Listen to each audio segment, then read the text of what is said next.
நம்முடைய சேலம் மாநகரத்தில் பத்திரிகை நண்பர்களை சந்தித்துக் கொண்டிருக்கின்றோம். மற்றற்ற மகிழ்ச்சிங்கன்னா ரொம்ப நாள் கழிச்சு சேலத்தில் உங்களை பார்க்குறோம்.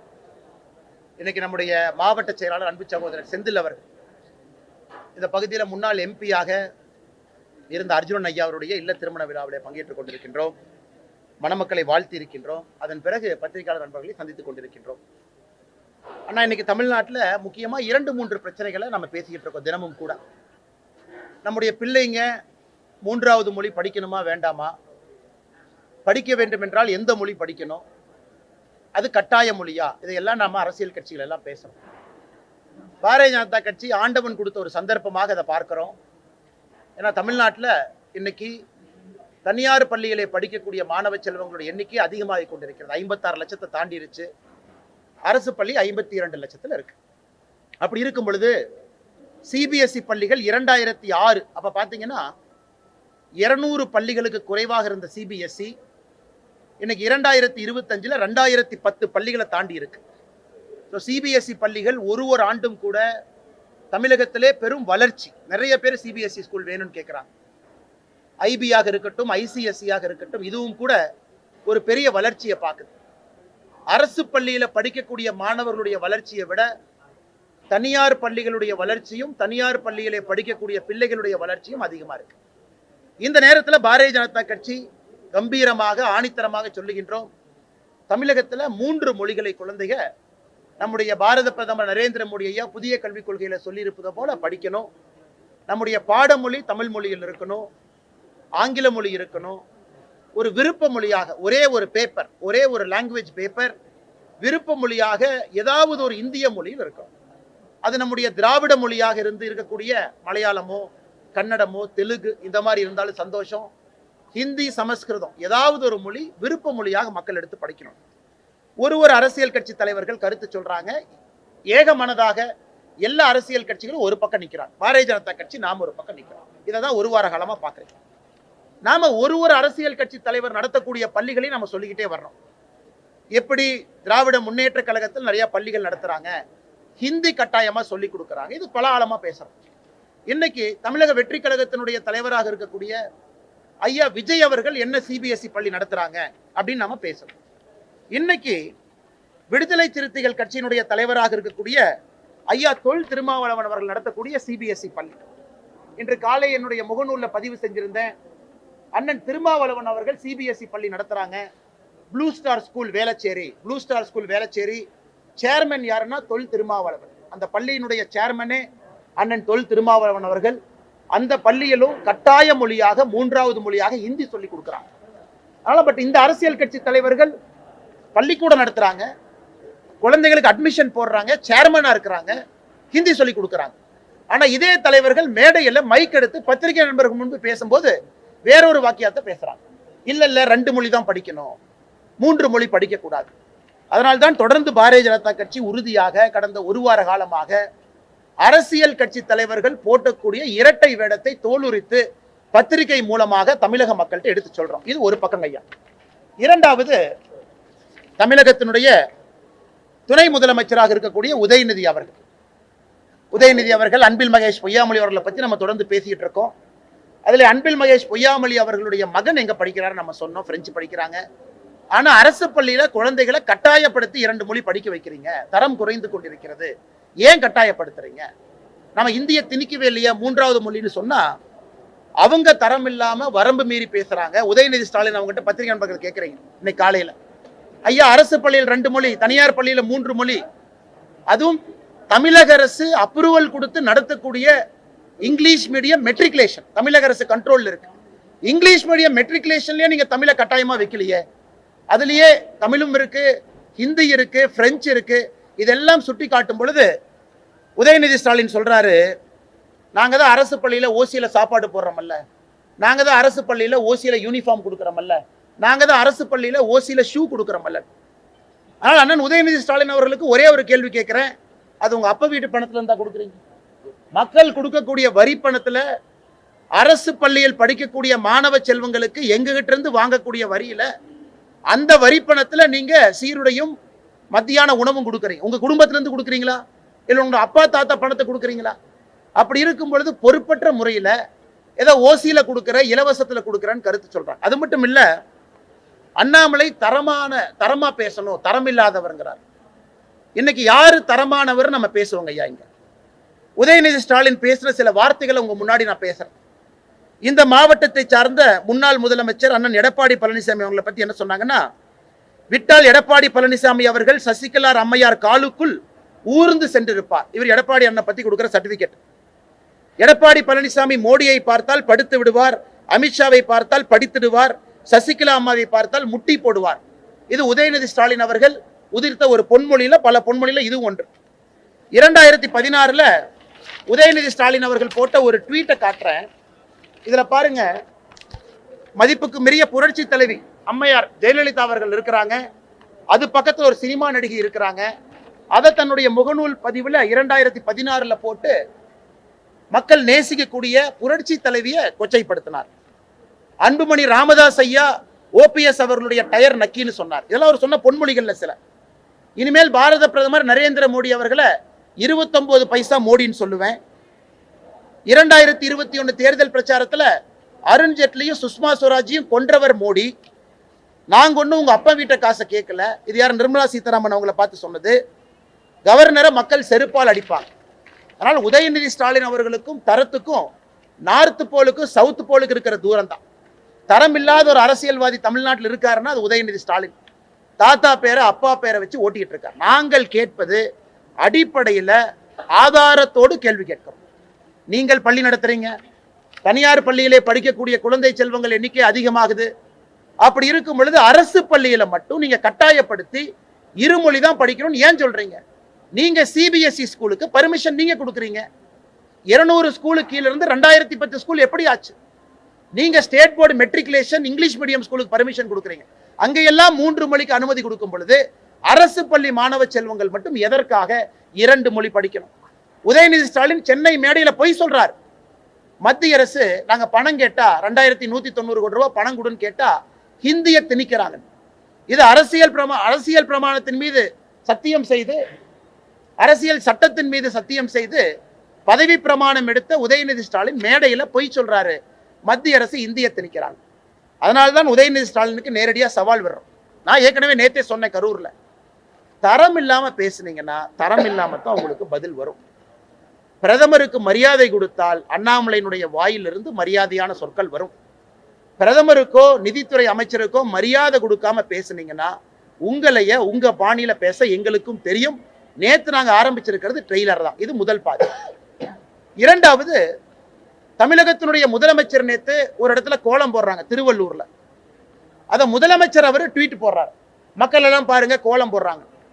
அதன் பிறகு இன்னொரு தனியார் தொலைக்காட்சி அதை போய் படம் பிடிச்சு அங்க கேட்கிறாங்க, அன்னை கோலம் யாரு போட்டா? அன்னை கோலம் யாரு போட்டாங்கன்னே தெரியாது, திமுக காரன் வந்து போட்டான்.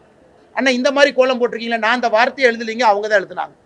அதனால பொய்யான ஒரு நெரேட்டிவை செட் பண்ணி ஆளும் கட்சியினுடைய ஊடகத்துக்கிட்ட சொல்லி அதை படம் பிடித்து அதை முதலமைச்சர் தன்னுடைய முகநூல் பதிவுல போடுறாருன்னா, முதலமைச்சர் அவர் இந்த விஷயத்தை பொறுத்த வரைக்கும் பொய்யை துணையாக கொண்டு அணுக வேண்டும் என்று நினைக்கின்றார். ஆனா அதை இன்னொரு தனியார் தொலைக்காட்சி அதை போய் உடைச்சு படம் பிடிச்சு உண்மை நிலையை மக்களுக்கு காட்டிட்டார். இன்னைக்கு உண்மையை சொல்ல வேண்டும் என்றால், தமிழகத்துல 3 மொழி கொள்கைக்கு 3வது மொழி கட்டாய ஹிந்தி இல்லாம ஏதாவது ஒரு இந்திய மொழியை படிங்கன்னு பிரதமர் சொன்னதற்கு சிறப்பான வரவேற்பு பட்டி தொட்டி எல்லாம் கிராமத்திலிருந்து நகரம் வரைக்கும் இருக்கு. ஆனால் வருகின்ற காலத்துல நம்ம ஏற்கனவே சொல்லியிருக்கோம், மார்ச் 1ஆம் தேதியிலிருந்து பாரதிய ஜனதா கட்சி 90 நாட்கள் மக்களை சந்தித்து கையெழுத்து இயக்கம் நடத்தி அதை மாண்புமிகு ஜனாதிபதி அவங்ககிட்ட கொண்டு போறோம். அன்னைக்கு தெரியும் தமிழகத்துல எத்தனை மக்களுக்கு விருப்ப பாடமாக 3வது மொழியில எந்த மொழி வேண்டும் என்பது நமக்கு தெரியும். இது ஆரம்பத்தில் உங்ககிட்ட பேச வேண்டிய விஷயங்கண்ணா. இதை தாண்டி உங்களுக்கு கேள்வி இருக்கும், கேள்வி கேளுங்க, பதில் சொல்றேன். ஒருத்தர கேளுங்க. ஏடிஜிபி இங்க இருந்து ஆரம்பிக்கிறேன், ஒருத்தர வரேன்.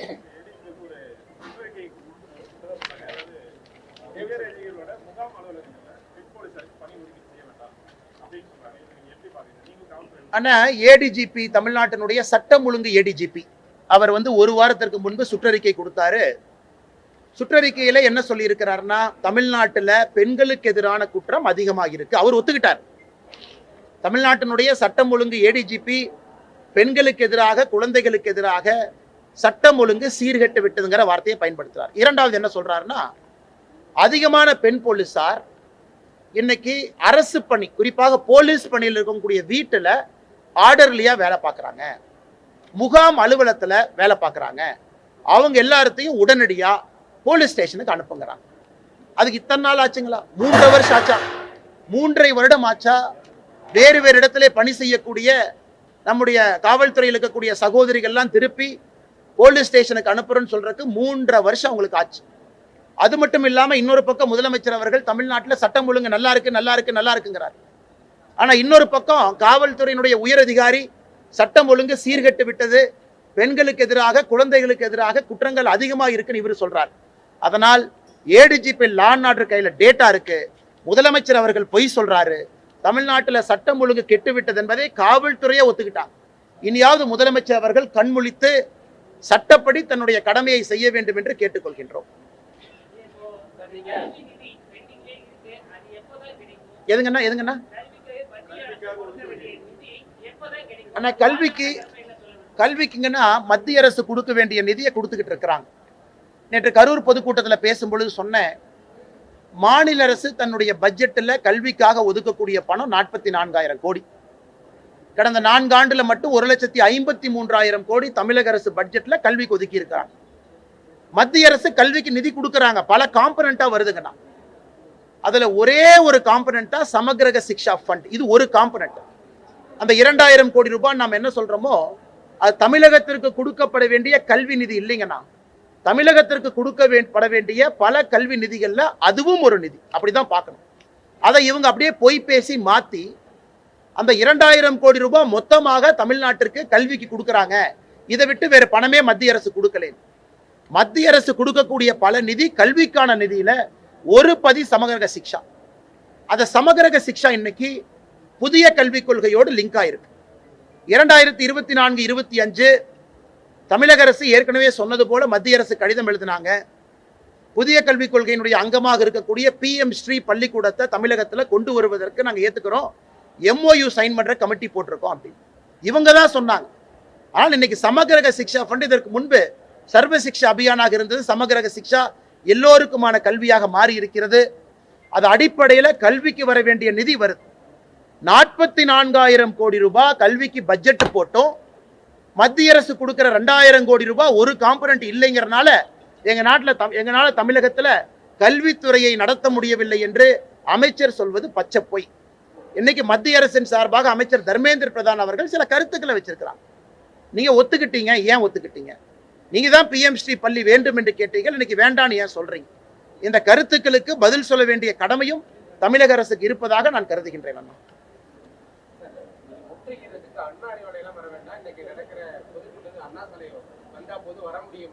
அண்ணா இன்னைக்கு நான் இங்க நம்ம சேலத்துல கல்யாணத்துக்கு தேதி கொடுத்து இங்க இருக்கேன், பொண்ணு மாப்பிள்ளையை பார்க்குறேன், உங்களோட பேசிட்டு இருக்கேன். நாளைக்கு காசி போறேன், காசி தமிழ் சங்கமம், கும்பமேளா போறேன். போயிட்டு கோயம்புத்தூர்ல அமித்ஷாஜி வர்றாங்க. நான் சென்னைக்கு எப்போ போறேனோ, அடுத்த வாரம் போக இருக்கிறேன். சென்னைக்கு எப்போ போறேனோ அண்ணா சாலையில எங்க வரணும் திமுக காரன் நாளையும் தேதியும் இடத்தையும் குறிக்கட்டும். அண்ணா சாலைனா பொத்தம்புதுவா எங்க, நீ இடத்த முடிவு பண்ணு. அண்ணா சாலைக்கு நான் வர்றேன், இடத்த குறிப்பிட. அண்ணா சாலைக்கு இங்க வாங்க, அண்ணா சாலைக்கு இங்க வாங்க. நான் தனியால வர்றேன். பாரதிய ஜனதா கட்சியினுடைய தொண்டர் யாரும் என் கூட வர மாட்டாங்க, தனியால ஒத்தாலா வர்றேன். நீ மொத்த படையும் திமுக படையும் மொத்த போலீஸ் போர்ஸை வச்சு நீ தடுத்து நிறுத்தி பார். நேற்று நான் சொன்னதிலிருந்து எப்பொழுதும் பின்வாங்க போவது இல்லை. நான் நேற்று சொன்னேன், கெட் அவுட் மோடி அப்படிங்கிற வார்த்தையை தமிழ்நாட்டினுடைய துணை முதலமைச்சர் உதயநிதி ஸ்டாலின் மேடையில் பயன்படுத்தினார். அவர் வாயிலிருந்து அவர் வரட்டும். இன்னைக்கு சமூக வலைதளத்தில் பார்க்குறேன், ஒரு பக்கம் கெட் அவுட் மோடின்னு ஒரு குரூப்பு, இன்னொரு பக்கம் பால்டாயில் பாபுன்னு ஒரு குரூப். 2 பேரும் சமூக வலைதளத்தில் கருத்து பரிமாற்றம் நடந்து கொண்டிருக்கிறது. நாளைக்கு காலையில் இன்னைக்கு முழுசுமா திமுக ITவிங்க எல்லாம் சேர்ந்து நீங்க முக்கி இன்னைக்கு முழு ராத்திரி உட்கார்ந்து கெட் அவுட் மோடின்னு எவ்வளவு ட்வீட் போடுங்களோ போடுங்க. நாளைக்கு காலையில் 6 மணிக்கு என்னுடைய ட்விட்டர்ல சரியா 6 மணிக்கு காலையில் கெட் அவுட் ஸ்டாலின் நான் ட்வீட் போடுறேன். எவ்வளவு ட்வீட் அது போகுதுன்னு பார்க்கலாம். நான் சவால் விடுறேன், மொத்த திமுக ITவிங்க்கு சவால் விடுறேன். உனக்கு 24 மணி நேரம் நான் டைம் கொடுத்துட்டேன். நேற்று நைட் நீ ஆரம்பிச்ச, நாளைக்கு காலையில் 6 மணி வரைக்கும் உனக்கு டைம் கொடுக்குறேன். அரசு இயந்திரம் எல்லாத்தையும் பயன்படுத்தி கெட் அவுட் மோடின்னு எவ்வளவு ட்வீட் போட முடியுமா போட்டுக்க. நாளைக்கு காலையில் 6 மணிக்கு நான் ஆரம்பிக்கிறேன். என்னுடைய முகநூல்ல இருந்து கெட் அவுட் ஸ்டாலின், தமிழ்நாட்டிலிருந்து ஸ்டாலின் வெளியே போ, ஆட்சி செய்ய தெரியல, சட்டம் ஒழுங்க பாதுகாக்க முடியல, எங்கள் வீட்டில் இருக்கக்கூடிய குழந்தைகளுக்கு பாதுகாப்பு இல்லை, தரமான எந்த ஒரு வசதியும் இல்லை, அதனால ஸ்டாலின் அவர்களே நீங்களும் தமிழ்நாட்டை விட்டு வெளியேறுங்கன்னு நாளைக்கு காலையில் 6 மணிக்கு என்னுடைய முகநூல்ல கெட் அவுட் ஸ்டாலின் ஆரம்பிக்கிறேன். இன்னைக்கு நீங்க எவ்வளவு ட்வீட் போட்டீங்களோ மொத்தமா குறிப்பெடுத்து கணக்கெடுத்து எழுதி வச்சுக்கங்க. நாளைக்கு 6 மணியிலிருந்து பிஜேபியினுடைய காலம். நாங்க எவ்வளவு போடுறோம் குறிப்பெடுத்து கணக்கு பாடு. நீ போடுற ட்வீட்டுக்கும் பாரதிய ஜனதா கட்சியினுடைய தொண்டர்கள் பொதுமக்கள் போடுற ட்வீட்டுக்கும் எவ்வளவு வித்தியாசம் இருக்கு. நாளானைக்கு காலையில் இந்த பஞ்சாயத்தை முடிவு கொண்டு வரலாம். இன்னைக்கு ஒரு நாள் உனக்கு கொடுத்துட்டேன், திமுக காரங்களுக்கு கொடுத்தாச்சு, எவ்வளவு வேணுமோ போட்டுக்க. நாளைக்கு எங்களோட நாள், நாளைக்கு எங்களோட நாள். காலையில் 6 மணிக்கு நான் ஆரம்பிக்கிறேன் கெட் அவுட் ஸ்டாலின். நீ முழு இந்தியாவும் சேர்ந்து எங்களை விட அதிகமாக நீ ட்வீட் போட்டு காமிச்சு சவால் விடுறேன். ஏன்னா நம்முடைய அரசியல் இப்படி தாங்கன்னு இருக்கும், யாரையும் பயந்தலாம் இல்லை. அதே போல அண்ணன் கேட்ட கேள்வி, அண்ணா நகர் 26ஆம் தேதிக்கு மேலே திரும்ப தமிழ்நாட்டில் இருக்கேன், கும்பமேளா போயிட்டு வந்து நேரத்தை இடத்தை அண்ணா சாலையில் இங்கே வந்து காட்டுன்னு சொல்லு. 19 அண்ணா சாலையில் என்ன வர்றது, எனக்கு வர முடியும், வர்றேன், இடத்த சொல்லு, ஒரே ஆள் வர்றேன், எல்லாம் தடுத்து நிறுத்து. அதனால் உதயநிதி ஸ்டாலின் அவர்களுக்கு அவருடைய பாணியில தான் இனி பதில். மரியாதை கொடுத்தா மரியாதை, மரியாதை இல்லை என்றால் என்னுடைய வாயிலிருந்து உதயநிதி ஸ்டாலின் சம்பந்தப்பட்டமாக வரக்கூடிய வார்த்தையில மரியாதை இருக்காது.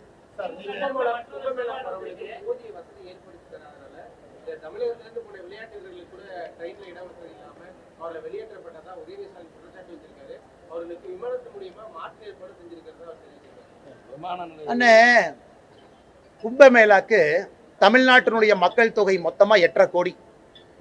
அதை விட 9 மடங்கு கும்பமேளாக்கு வந்துட்டு போயிட்டாங்க. இன்னைக்கு கும்பமேளாவுக்கு வந்திருக்கக்கூடிய மக்கள் மட்டுமே 70 கோடியை தாண்டி இருக்கு. இந்தியாவுடைய மக்கள் தொகை 144 கோடி. நானும் இன்னும் 2 நாட்கள்ல செல்ல இருக்கிறாங்க. இவங்க சென்னையில நடத்துற ஒரு ஏர் ஷோ துப்பு தொப்பு இல்லாமல் நடத்த தெரியாது. 10,000 பேர் சேர்ந்து அந்த இடத்தை நடத்த தெரியாத திராவிட முன்னேற்ற கழகம் 70 கோடி பேர் சேரக்கூடிய கும்பமேளாவை நம்முடைய பாரதிய ஜனதா கட்சியினுடைய ஆட்சி ஐயா முதலமைச்சர் யோகி ஆதித்யநாத் அவர்கள் நடத்தி காட்டிட்டு இருக்கிறாங்க. அதனால இப்படியே நீங்க பேசிட்டு தெரியுங்க. தமிழ்நாட்டு மக்கள் தொகையை விட 9 மடங்கு, ஒரு மாநிலத்தை விட 9 மடங்கு மக்கள் ஒரு இடத்துல சேர்றாங்க. அதை அங்கே ஒரு முதலமைச்சர் நிர்வாகம் செய்து காட்டி கொண்டிருக்கின்றார். இப்படியே பேசுங்க, இப்படியே பேசுங்க. 70 கோடி பேர் ஒரு இடத்துக்கு போகும் பொழுது ட்ரெயின்ல போறாங்க, பிளைட்ல போறாங்க, பஸ்ல போறாங்க, கார்ல போறாங்க. அத்தனை பேர்த்துக்கு உலகத்திலேயே, உலகத்தினுடைய சரித்திரத்துல எங்கேயும் 70 கோடி பேர் உலகத்தினுடைய சரித்திரத்துல சேர்ந்ததில்லை. மெக்கா சவுதி அரேபியா 2 கோடி, திருப்பதி ஒரு வருஷம் ஃபுல்லா 3 கோடி, ஒரு வருஷம் ஃபுல்லா திருப்பதி 3 கோடிங்க. ஒரு இடத்துல ஒரு மாசத்துல 70 கோடி பேர்னா சாதாரண நம்பரா? அதனால இப்படியே பொய்யை சொல்லி உதயநிதி ஸ்டாலின் அவர் பேசிக்கிட்டு இருக்கட்டும். மக்களுக்கு உண்மை தெரியும், அவர்கள் பார்த்து கொண்டிருக்கின்றார். காவல்துறை அதிகாரிகள் பணியாற்றிருக்கு, விருப்பம் பெற்றிருக்கீங்க. ஆனா தமிழ்நாட்டுல குட்காவும் கஞ்சாவும் தாராளமயமா கிடைக்குன்னு சொல்றாங்க. ஆமாங்க ஐயா. ஆனா வர்றது புறாமே கர்நாடக மாநிலம் வருதுன்னு சொல்றாங்க. இதை தடுக்கிறதுக்கு முன்னாள் கர்நாடகா போலீஸ் அதிகாரியா நீங்க என்ன அட்வைஸ் பண்ண போறீங்க? தமிழக போலீஸ் தமிழ்நாட்டுல பிஜேபி சிஎம் வரணுங்கண்ணா, ஒரே வார்த்தை தான். தமிழ்நாட்டிலே பாரதிய ஜனதா கட்சி 2026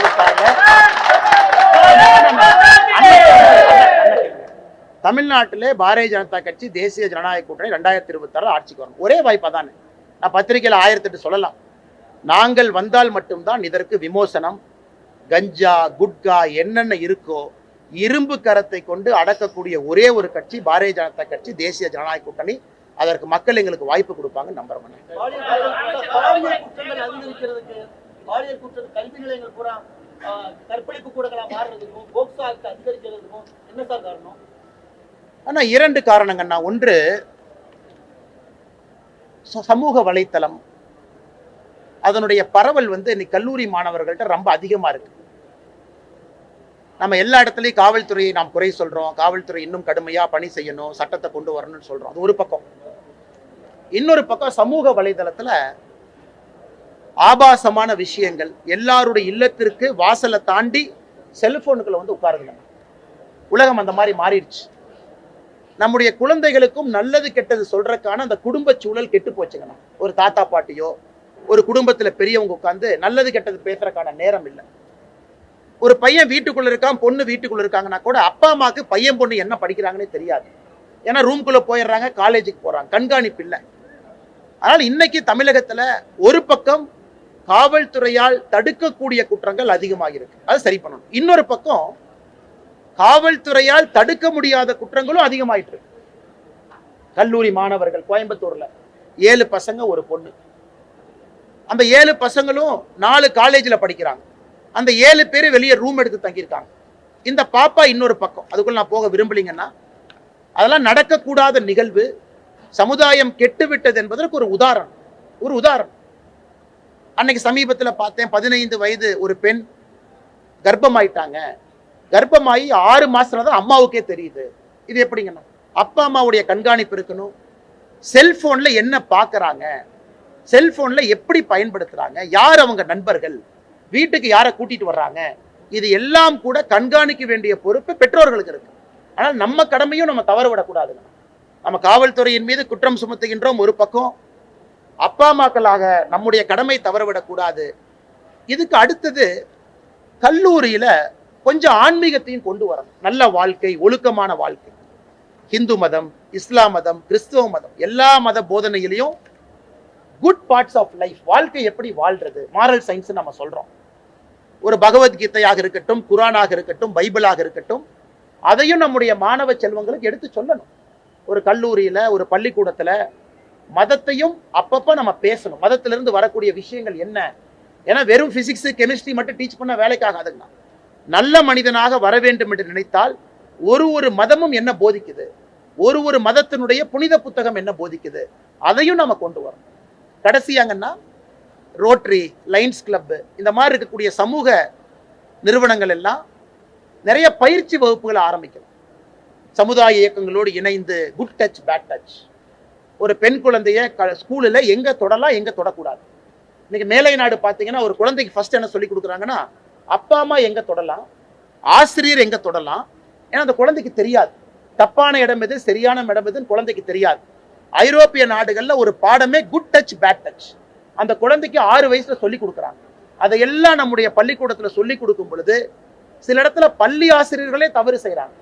அந்த குழந்தை போன வாரம் பாத்தீங்கன்னா 1098க்கு போன் பண்றான், தேசிய குழந்தை காப்பக எண்ணுக்கு போன் பண்ணி அங்கிருந்து தமிழ்நாட்டுக்கு போன் பண்ணி வர்றாங்க. இதையெல்லாம் மொத்தமா அண்ணன் கேட்ட கேள்விக்கு இவ்வளவு விஷயம் செய்யணுங்கன்னா, வெறும் காவல்துறையை ஒரு லெவலுக்கு மேல நான் குற்றம் சுமத்த விரும்பல.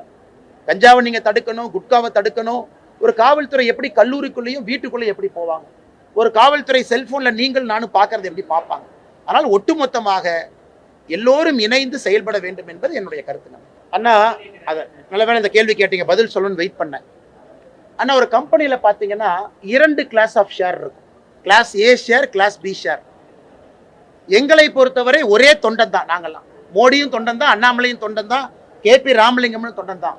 திமுக மட்டும்தான் சாதாரண தொண்டன், போஸ்ட் ஒட்டுற தொண்டன், கும்பிடு போடுற தொண்டன், அறிவாலயத்துக்கு வெளியே கை கட்டுற தொண்டன், உதயநிதிக்கு கூஜா தூக்குற தொண்டன், இன்ப நிதி வாழ்கன்னு சொல்ற தொண்டன். அதுக்கப்புறம் சேகர் பாபு போன்றவர்கள் முதலமைச்சர் போகும்போது பள்ளி மாறி ஒட்டிக்கிட்டு தொத்திக்கிட்டு போற தொண்டன். அதற்கப்புறம் இன்னும் தலைவர்கள் முதலமைச்சர் காருக்கு பின்னாடி 10 பேரு அரணை மாதிரி ஒட்டிக்கிட்டு போற தொண்டன். அதை தாண்டி குடும்ப ஆதிக்க தொண்டை, அதை தாண்டி முதலமைச்சர் தொண்டை. அவங்ககிட்ட கிட்டத்தட்ட 15 வெரைட்டி தொண்டை இருக்கு. 15 வெரைட்டில ஏதோ ஒரு தொண்டனை கூட்டிகிட்டு வா பார்த்துக்கலாம். எங்ககிட்ட ஒரே ஒரு தொண்டன் தான். பாரதிய ஜனதா கட்சியில எல்லோரும் சாதாரண தொண்டர்கள் தான். மோடி வந்தாருன்னா பள்ளி மாதிரி நாங்க யாரும் ஒட்டிட்டு போக மாட்டோம். மோடி வந்தாலும் அமித்ஷாஜி வந்தாலும் கௌரவமாக ஒரு சீட்டு கொடுத்து சரிக்கு சமமாக ஒரு தொண்டனை அழைத்து செல்லக்கூடிய கட்சி பாரதிய ஜனதா கட்சி. அதனால இந்த 15 கேட்டகரி, ஆனா இந்த 15 கேட்டகரி தொண்டை, பள்ளி தொண்டர்ல இருந்து, கும்பிடு போடுற தொண்டர்ல இருந்து, கூஜா தொண்டர்ல இருந்து ஏதாச்சும் ஒரு தொண்டன் அண்ணன் சேகர் பாபு கொண்டு வரட்டும். மதம் மாறியவர் சேகர் பாபு. ஏன்னா அம்மா கடவுள்னு சொன்னவர் எனக்கு கலைஞர் ஐயா கடவுள்னு மதம் மாறி இந்த பக்கம் வந்தவர். அதனால அவரு எனக்கு அட்வைஸ் கொடுத்து என்னுடைய வாழ்க்கையில திருந்தும் அளவுக்கு நான் இன்னும் தரம் தாழவில்லை என்பது என்னுடைய தாழ்மையான கருத்துங்க. அண்ணே, இந்து மதம், கிறிஸ்தவ மதம், இஸ்லாமிய மதம், எந்த மதமாக இருந்தாலும் எல்லா மதமும் எல்லோரையும் அரவணைக்கணுங்க, ரொம்ப முக்கியம். நேற்று நான் திருப்பதியில் இன்டர்நேஷனல் டெம்பிள் ப்ரோக்ராமில் பேசினேங்கண்ணா. உலகத்தில் இருக்கக்கூடிய வல்லுநர்கள்லாம் இருந்தாங்க. நான் என்ன சொன்னேன்னா, இந்து மதத்தில் ஏற்றத்தாழ்வு இல்லை. ஆனா சில இடத்துல ஏற்றத்தாழ்வு கோயில் இருக்கு. அதை எடுக்க வேண்டிய பொறுப்பு இந்து மதத்தில் பிறந்த ஒருத்தருக்கு இருக்கு. எல்லாருக்கும் கடவுளை பொறுத்த வரைக்கும் சமந்தான். பணம் இருக்கிறவங்க கடவுளை முன்னாடி போய் பார்க்கலாம், பணம் இல்லாதவங்க கடவுளை பின்னாடி இருந்து பார்க்கணும். அது எனக்கு ஏற்புடையது இல்லைங்க. அதனால ஒரு மதமும் தன்னை போகின்ற போக்கில் தன்னை சரிப்படுத்திக்கிட்டே போகணும். நமக்கு தெரியாம அந்த மதத்துக்குள்ள தவறான சில விஷயங்கள் வந்திருக்கும். ராஜா ராம்மோகன் ராய் அவர்கள் காலத்திலிருந்து பார்த்தீங்கன்னா எல்லோருமே மதத்துக்குள்ளேயே, இந்து மதத்துக்குள்ளேயே ரிஃபார்மரா இருந்து சரி பண்ணிக்கிட்டே வந்தாங்க. இன்னைக்கும் தமிழகத்துல கோவிலுக்குள்ள சில சமுதாயத்தை சார்ந்தவர்கள் போக முடியாத நிலைமை இன்னைக்கு இருக்கு. அதை சரி பண்ண வேண்டிய கடமை இந்து மதத்தில் பிறந்த ஒருத்தருக்கு இருக்கு. அதே மாதிரி விஐபி கலாச்சாரம். ஒரு கடவுளை பார்ப்பதற்கு 5000 ரூபாய் பணம் கொடுத்தீங்கன்னா முன்னாடி, 1000 ரூபாய் பணம் கொடுத்தா பின்னாடி, ஒண்ணுமே இல்லைன்னா கடைசி. அதையும் நம்ம பண்ணணும். ஆனா மதமாற்றம் ஒரு பக்கம் இருக்கு, தடுக்கணுங்கண்ணா. இன்னொரு பக்கம் அனைவரும் சமம் என்பதை இந்து மதத்தில் இருக்கக்கூடிய ஒரு நண்பரும் தொடர்ந்து உணர்த்திக்கிட்டே இருக்கணும். அது நம்முடைய கடமை, ஒரு இந்துவனுடைய கடமை. இந்த மதம் அனைவருக்கும் சமம், ஏற்றம் தாழ்வு இல்லை. ஒருவேளை வந்துருச்சுன்னா நாமளே சரி பண்ணணும், உள்ளூருக்குள்ள சரி பண்ணணும். ஒரு கோயில்ல நிக்கிறோம், தாழ்த்தப்பட்ட சமுதாயம் ஒரு வார்த்தையை வச்சிருக்கோம்.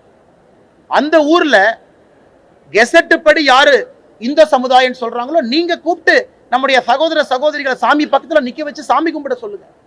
இதையெல்லாம் செய்ய வேண்டியவங்க இந்து மதத்தில் இருக்கக்கூடிய பெரியவங்க செய்யணும். இதெல்லாம் நடந்தால் மதமாற்றம் என்பது எப்பொழுதும் இந்தியாவில் நடக்காதுங்க.